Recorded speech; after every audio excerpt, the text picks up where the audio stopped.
Alors, nous sommes arrivés d'Af Yudbet de Baba Kama, Yudbet pour le dimanche 6 Sivan, le jour de Shavuot. Donc, Matan Toratenu, Yudbet. On était arrivé à la ligne 6, Amal et Raval et Rav Nachman. Alors, on avait dit, il y avait une discussion, le Mahlouk d'entre Rav Nachman qui pensait que les Avadim, les esclaves, ont statut de métal télin. Alors que des histoires on nous a mis dans la Gemara, dans lesquelles on a vu que Hachamim et les Dayanim de Neherdea ont considéré que les Avadim c'est des Mekal Ka'i, comme des terrains. C'est pour ça qu'on les a fait saisir à des orphelins.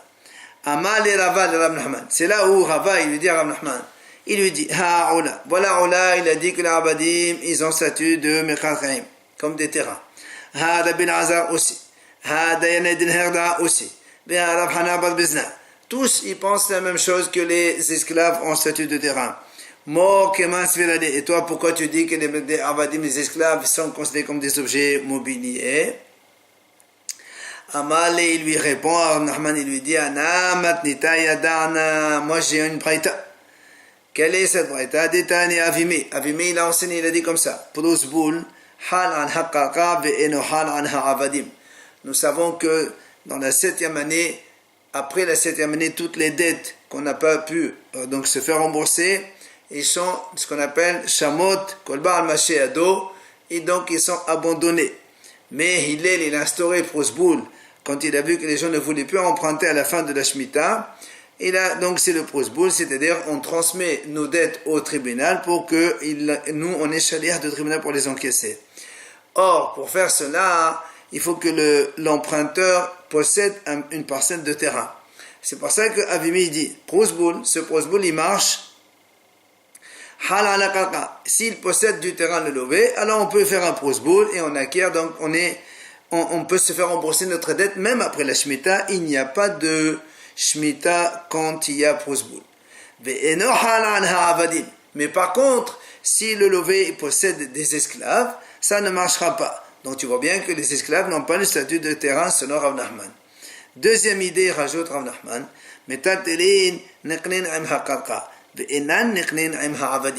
nous savons que quand on achète un terrain et des objets mobiles, dès qu'on fait acquisition du terrain, les objets mobiliers sont acquis directement avec. Par contre, si on achète des esclaves et des objets mobiles, donc le fait d'acquérir l'esclave, ça ne fait pas acquérir les objets mobiles. Tu vois bien que les esclaves n'ont pas statut de terrain. C'est la réponse de Rav Nachman. Alors c'est là où l'Agmal pose une question, Lima Getanae. Alors est-ce qu'on va dire donc cette histoire de Avadim, les esclaves, est-ce qu'ils sont considérés comme des métal télin ou des mekad kaim, donc objets mobiles ou des terrains? C'est déjà une mahlouk dont on est tanaïm.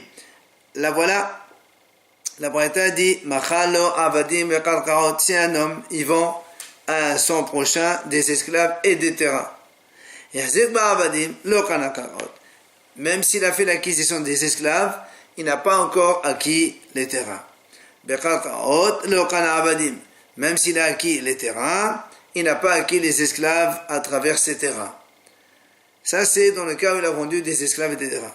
Deuxième enseignement, c'est un homme, il vend des terrains et des objets mobiles. Et dès que l'acheteur a fait acquisition du terrain, les objets mobiles ils sont acquis avec. Par contre, si maintenant l'acheteur il a fait acquisition des objets mobiles, il n'a pas acquis les terrains. Enfin, dernière idée, Abadim, donc quand quelqu'un il vend des esclaves avec des objets mobiles, si quelqu'un il a fait l'acquisition des esclaves, il n'a pas acquis les objets mobiles avec. Et la même chose s'il a fait acquisition des objets mobiles, les esclaves ne sont pas acquis avec. Alors sur ça, la Gemara dit pourtant il y a une braïta qui dit le contraire.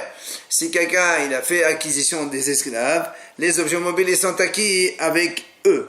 Alors, la Gemara donc elle finit sa discussion, n'est-ce pas que dans ces deux braïtot, on a une mahlouk de Tanaïm, des morts Saba Avadim Kemqad Qaedame, quand la braïta elle a dit, si on a acquis les esclaves, on a acquis aussi des objets mobiles, ils pensent que les esclaves, ils ont statut de terrain. Au Mossabad et la première Baïta, Avadim comme Tatidami, la Baïta, au début, quand elle a dit que si on a fait acquisition des esclaves, on n'a pas acquis les objets mobiles. Donc, ce Tana-là, il pense que les Avadim, c'est comme des objets mobiles. C'est pour ça qu'on ne peut pas, donc, les acquérir avec. Donc, tu vois bien, c'est une mahloket de Tanaïm. Un, il pense les esclaves, ils sont en statut de Metal Telin. L'autre, il pense les esclaves en statut de Mechad Khaïn. Alors, c'est la mahloket de Tanaïm, là où Rav Nachman avec les autres Amoraïm. Amar Ravika Baré de Ravami. Il vient Ravika, il dit non. En vérité, je peux te répondre. Tout le monde pense que les esclaves ont statut de terrain. Alors, comment on va expliquer les deux braïtot? L'Agma, elle continue. Celui, donc la braïta qui a dit, quand on a acquis les esclaves, on a acquis les mtatelines. Chapir, ça marche bien. Puisque les esclaves sont comparés au terrain, nous on sait donc très bien que les mercad karim des terrains, quand on a fait acquisition des terrains, on acquiert aussi les objets mobiles.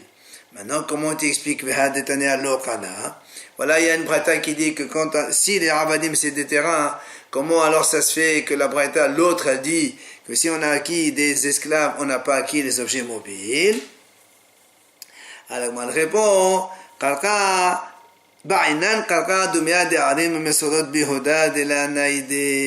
il dit tout simplement, parce que quand on veut la définition de Qarqa, elle doit être superposable au verset dans lequel on a appris que les terrains font acquérir aussi les objets mobiles avec. Ce verset, c'est Ha'adim Mesorot Behuda, donc dans lequel il y a marqué que les enfants de Yehoshaphat, leur père il leur a donné Matanot Rabot avec des villes Mesorot, et donc il faut que ce soit des l'anaïdé des terrains, l'anaïdé qui ne bouge pas. Alors que les Abadim, même si on leur donne le statut de Mekad Kae, d'accord, ils sont Mekad Kae, mais ils ne peuvent pas faire acquérir des objets mobiles avec eux parce qu'eux-mêmes, ils bougent, ils ne sont pas immobiles comme les terrains. Et l'Agma nous ramène ici cette Mishnah justement, où on apprend le pasouk des terrains immobiles. Dites-nous, la Mishnah dit, donc les objets qui ne sont pas garantis, c'est-à-dire tous les biens mobiles, ils se font acquérir à travers des objets qui ont une garantie, c'est-à-dire les terrains. C'est-à-dire quand on fait acquisition d'un terrain, on acquiert les autres avec. Comment? Bekes avec de l'argent, Bishtar avec un contrat, ou Bahazaka avec une Hazaka quand on s'installe dans le terrain, ou bien on fait un shtar, ou bien on paye de l'argent. Et bien tout ça, ça fait acquérir les objets mobilier aussi, en même temps que le terrain. Mais Nahanimele, l'Agma, pose une question, d'où on apprend cela? Amar, Hizkiya répond, de Amar Kela, parce qu'on a vu justement ce passouk dans lequel il est marqué, Baiten lahem avihim, leur père leur a donné, Matanot Rabot, beaucoup de cadeaux, la Kesef, la Zahav, la Mirdanot, de l'argent, de l'or et beaucoup de cadeaux. Et on continue le passouk, il dit, Aïm Arem Esodot Behuda, avec des villes fortifiées. Donc tu vois bien que l'acquisition de ces objets mobiles ont été faites avec les villes fortifiées. Donc ça appuie notre idée qu'on vient de souligner. Donc ça c'est la réponse de Ravika. Maintenant, il y a une autre version qui dit Amar Ravika, il a répondu d'une autre façon à cette question, est-ce que c'est Mahlok de Tanaïm? Amar Ravika, il dit non, je peux te répondre aussi que les Avadim, ils ont statut d'objet mobile, pas immobile des terrains, des objets mobiles. Maintenant, comment on va expliquer les deux braïtot? Alors il dit, la braïta qui a dit que quand on acquiert des esclaves, on n'a pas acquis des objets mobiles, c'est normal, puisque les esclaves, c'est des objets mobiles, eh bien, on ne peut pas acquérir des objets mobiles avec d'autres objets mobiles. Chaque objet mobile, il s'acquiert tout seul. Maintenant, voilà la braïta qui a dit, donc, quand on acquiert des esclaves, on a acquis des objets mobiles aussi. Comment ça se passe? Comment tu peux répondre? Et alors, moi, elle répond, il dit,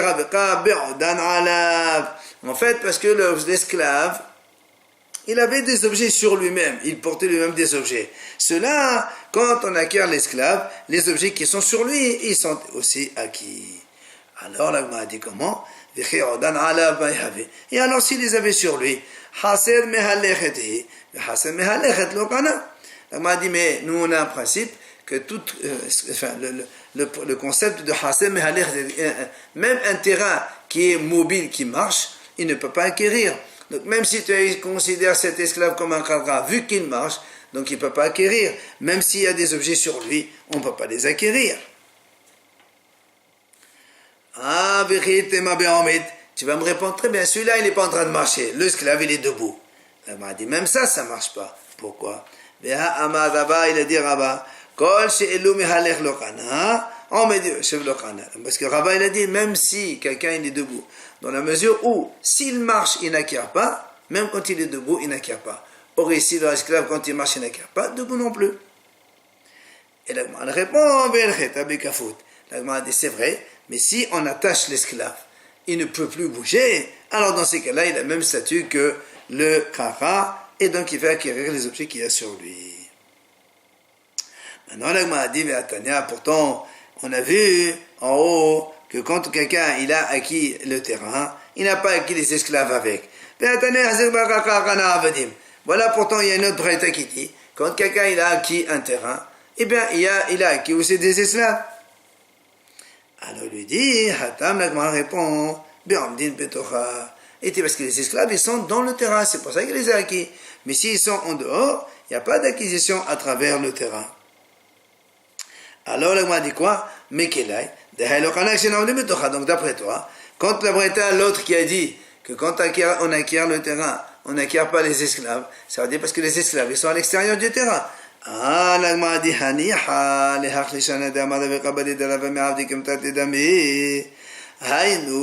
si on va maintenant selon la version de Rabbeinu, comme quoi, donc la deuxième réponse, dans laquelle on a vu que les Avadim c'est comme des mtaltelin, c'est pour ça que il a là. Si les Avadim sont dans le terrain, comme les Avadim c'est des mtaltelin, quand ils sont dans le terrain, ils sont acquis à travers le terrain. Maintenant, s'ils ne se retrouvent pas dans le terrain, eh bien, ils ne s'acquièrent pas à travers le terrain. Mais la première version, la première réponse de Ravika qui a dit que tout le monde pense que les Avadim c'est comme des mqadra, comme des terrains. La maléon dit pourquoi tu exiges que les Avadim soient à l'intérieur du terrain, même s'ils sont en dehors du terrain. Le Ayavet quand il est comme Kalka, quand on achète deux terrains séparés, eh bien, quand on fait acquisition d'un terrain, on a acquis l'autre automatiquement. Ha, Amal Shmuel, d'ailleurs, c'est ce que dit Shmuel. Machalo Aesel Sadot Be'esel Medinot. Si quelqu'un il a vendu 10 terrains dans 10 pays différents, si là il a fait l'acquisition d'un seul terrain, automatiquement il acquiert tous les terrains qui sont dans les autres 9 autres pays. Alors pourquoi ici tu dis qu'il faut qu'il soit à l'intérieur? Alors elle lui rétorque que l'État amer, mais toi qui as posé cette question, même les toi tu as dit pour la première version que Ravika il a dit que les Avadim c'est comme des esclaves, comme des métaltelines, des objets mobiles, et c'est pour ça que quand ils sont à l'intérieur ils sont acquis, quand ils sont à l'extérieur ils sont pas acquis. L'Agma dit mais moi aussi j'ai une question. La malé en met betora. Pourquoi tu as besoin que c'est en met betora? Nous savons très bien de la bainan c'est vorin. On n'a pas besoin quand on achète un terrain et des objets mobiles. On fait acquisition du terrain, il n'est pas obligatoire que les objets mobiles se trouvent dans le terrain. Donc tu vois bien que toi non plus, tu n'as pas répondu à donc ce principe. Et la qu'est-ce que tu vas me répondre? Tu vas me répondre, tu vas me répondre, c'est vrai. Quand est-ce que quand on acquiert un terrain, on acquiert des objets même s'ils sont loin du terrain? C'est quand les objets ils sont vraiment immobiles, comme tout objet immobile. Mais quand il s'agit d'un esclave, même si on le considère comme un objet, comme des objets mobiles qui sont mobiles, mais quand il s'agit d'un esclave qui, lui, on le considère comme un objet mobile, mais il bouge. C'est pas comme une table, une chaise, c'est des métalines qui ne bougent pas. Cela, même en dehors du terrain, on peut les acquérir. Mais un esclave, comme il bouge, il faut qu'il soit sur le terrain. Alors, moi aussi, je peux te répondre comme ça. Je peux te répondre, quand on a dit les esclaves, ils sont comparables au terrain. Et comment tu dis, dans une braïta, on a dit quand on achète un terrain, on acquiert l'esclave avec, et une dit non, ben c'est tout simple. Donc le terrain, quand on achète un terrain et avec des esclaves, on ne peut pas acquérir les esclaves qui sont en dehors du terrain parce que justement ce sont des terrains, entre parenthèses, mobiles. Ce sont des objets immobiles mais ils sont mobiles. Les Avadim c'est mobile. Alors que les autres terrains, quand on achète un terrain et 9 autres dans 9 pays différents, tous les terrains de sol, ils ne sont pas mobiles, c'est pour ça qu'on peut les acquérir. Donc, il n'y a pas de question. Toutes les deux réponses, elles conviennent parfaitement. C'est ce que conclut le Gemara. Avdam, Hatam, les Aïbed, même si tu le considères comme un terrain, il bouge. Mais par contre, les autres terrains, véritablement, c'est toute la terre fait un seul terrain. On passe ensuite à la deuxième, donc à l'autre idée de la Mishnah. Quand on a dit Nechassim, She'en Bahen Me'ila, c'est-à-dire, on a dit quand est-ce qu'on paye les dommages, c'est quand on endommage des biens dans lesquels il n'y a pas Me'ila, ça veut dire qui n'appartiennent pas au Hidesh. Seulement, la Gemara dit, parce qu'on a dit Shore'ahu la Torah d'Erehu et pas celui d'Hidesh. La Gemara dit Me'ilahu dirit behu, ha-merdash kache. La Gemara dit pourquoi tu as employé le mot En Bahen Me'ila? Tu aurais pu dire Nechassim qui ne sont pas Kadosh.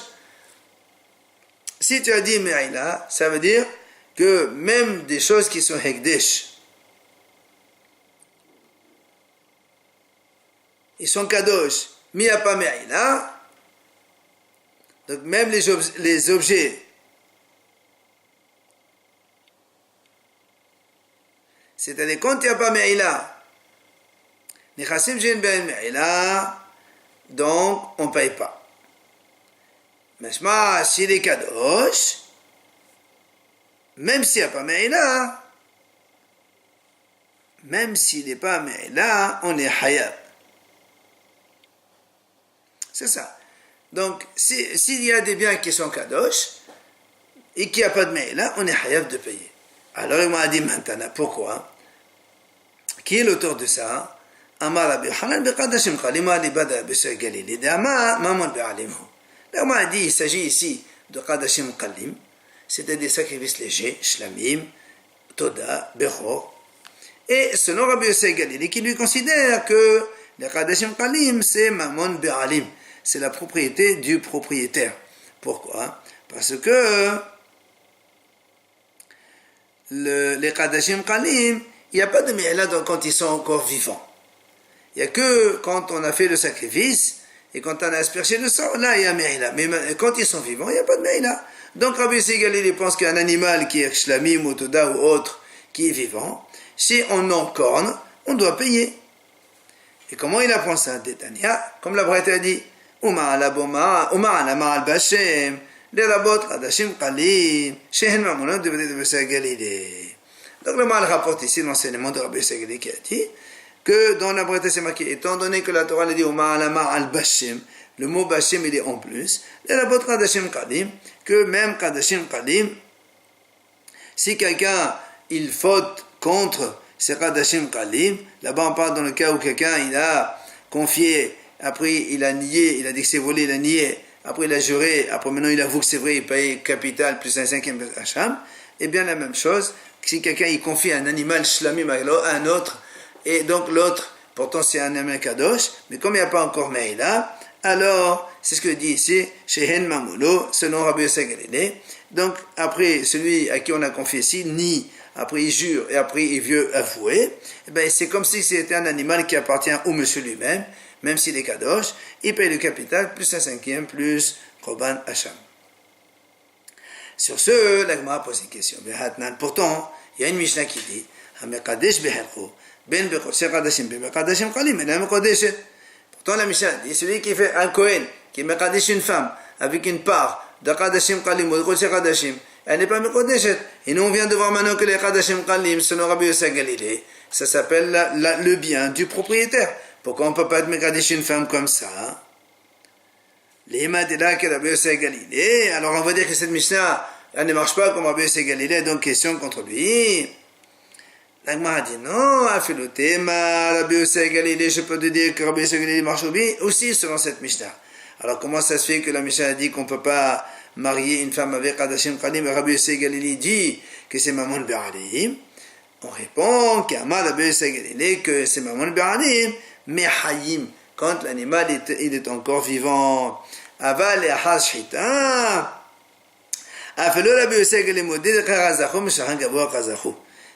C'est ça. Donc, quand l'animal il est encore vivant, ça s'appelle Maman Baralim, et donc il est concerné par les problèmes des dommages, il faut qu'il paye, rembourse tout cela. La Mishnah qui a dit Qadashim Qalim, on ne peut pas Mekadesh une femme, là-bas on parle d'un morceau de viande qu'on a fait déjà le sacrifice, et Rabbi Yossi, lui, il est d'accord aussi. Après le sacrifice, c'est les Kohanim qui prennent le cadeau d'Hachem, ça ne leur appartient pas, et donc on ne peut pas Mekadesh une femme avec. Alors, la Gemara vient poser une question, mais Hayim, mais Amar, comment tu dis que Rabbi Yossi il a dit que seulement quand il est vivant, l'animal, il est Qadashim Qalim, il appartient au propriétaire? Pourtant la Mishnah enseigne un bechor, un animal premier-né. Nous savons que normalement il faut l'amener au Beit Hamikdash faire le sacrifice. Maintenant, Mochrin Oto Tam Hay.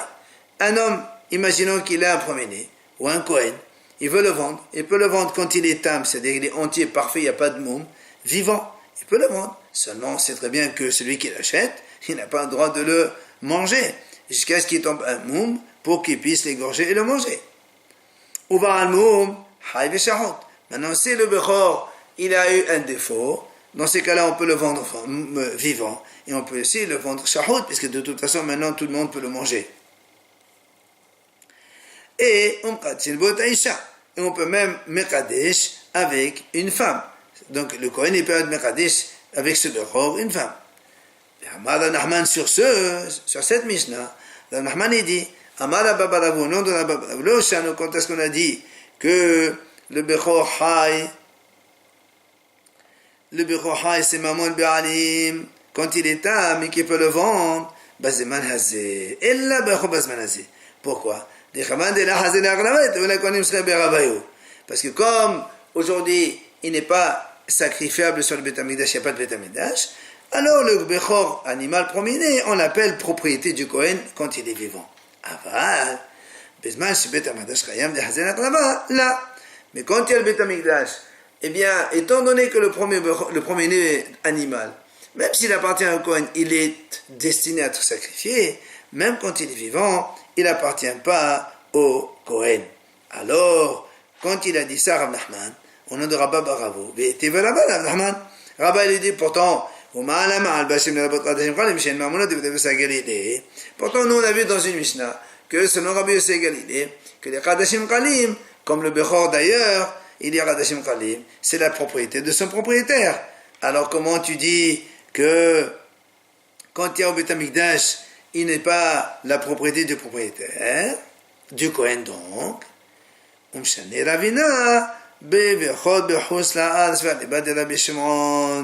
c'est pour ça que Rabbi a dit non, ici on parle d'un Bechor Chutz La'aretz, il est en dehors d'Israël.